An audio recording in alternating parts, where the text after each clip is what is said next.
ሰላም ጤና ይስጥልን ክቡራትና ክቡራን ተመልካቾቻችን፣ ይህ ከዓለም ዙሪያ የተሰበሰበ ወቅታዊና አንገብጋቢ መረጃዎች የሚቀርብበት የሰበር ዜና ሰዓታችን ነው።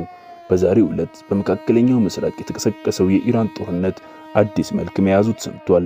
በሀገር ውስጥ ደግሞ በሰሜን ኢትዮጵያ ዳግም የጦርነት ስጋት መጋረጡን የሚጠቁሙ መረጃዎች እየወጡ ነው።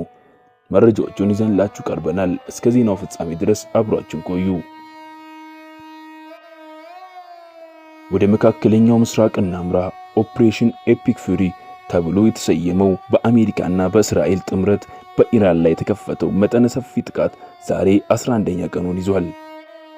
በዚህም የመሪዎች መለወጥ የአያቱላህ አሊ ኻሜኒ ሞት ተከትሎ ልጃቸው ሞጅተባ ካሚኒ አዲሱ የኢራን ጠቅላይ መሪ ሆነው መሾማቸው ተረጋግጧል።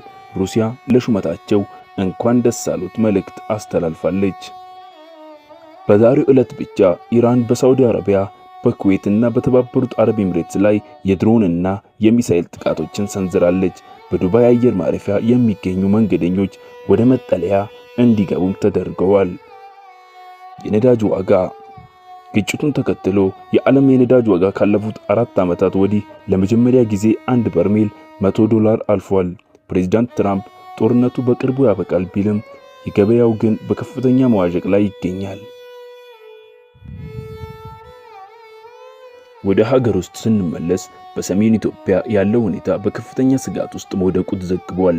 የትግራይ ስጋት በትግራይና በፌዴራል መንግስት ድንበሮች ላይ ከፍተኛ የጦር ሰራዊት ክምችት መኖሩን ተከትሎ በመቀለና አካባቢ የሚኖሩ ወጣቶች ዳግም ጦርነት ይቀሰቀሳል በሚል ስጋት ወደ አዲስ አበባና ሌሎች አካባቢዎች እየሸሹ መሆኑ መረጃዎች ይጠቁማሉ።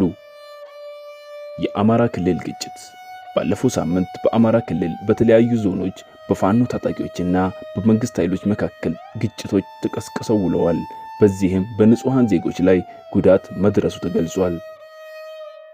የባህር በር ጥያቄ የኢትዮጵያ የባህር በር ጥያቄ አሁንም አጀንዳ ሆኖ ቀጥሏል።